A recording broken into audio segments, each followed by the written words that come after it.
We are in the middle of a snowstorm here in Kentucky, so I thought I would share my homemade bread recipe with you all.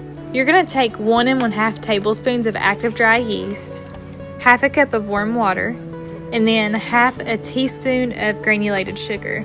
You're going to whisk all of this together in a bowl and set it to the side so it can prove. Next, you're going to get out a bowl of a stand mixer and you're going to add in 2 cups of hot water, not boiling but hot to touch, 3 tablespoons of granulated sugar.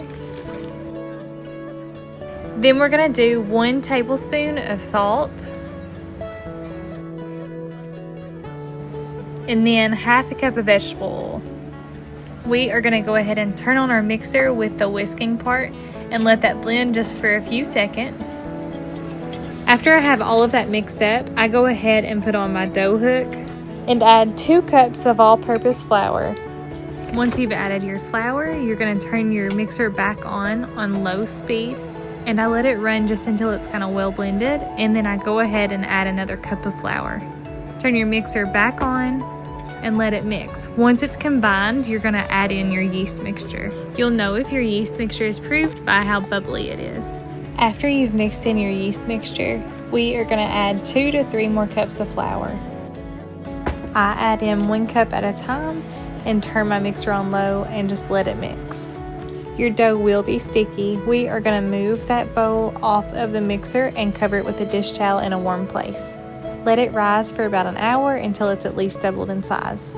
Make a floured surface and then dump out your bowl of dough.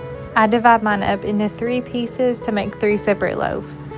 Where the dough is so sticky, I add in extra flour and just kind of work that in. But don't add too much because it'll dry your bread out. Take a rolling pin and you're going to roll out your dough on the floured surface. Roll it out until it's the length that you want. And you can work this bread in many different ways. I rolled this one up into like a jelly roll, and then this next one I braided. And a little side note, if your dough is too sticky to work with, just keep adding a little bit of flour until it's workable. Go ahead and prep a greased cookie sheet. Then you're going to transfer your dough sealed side down onto that sheet. I also cut slashes diagonally on the top of each loaf.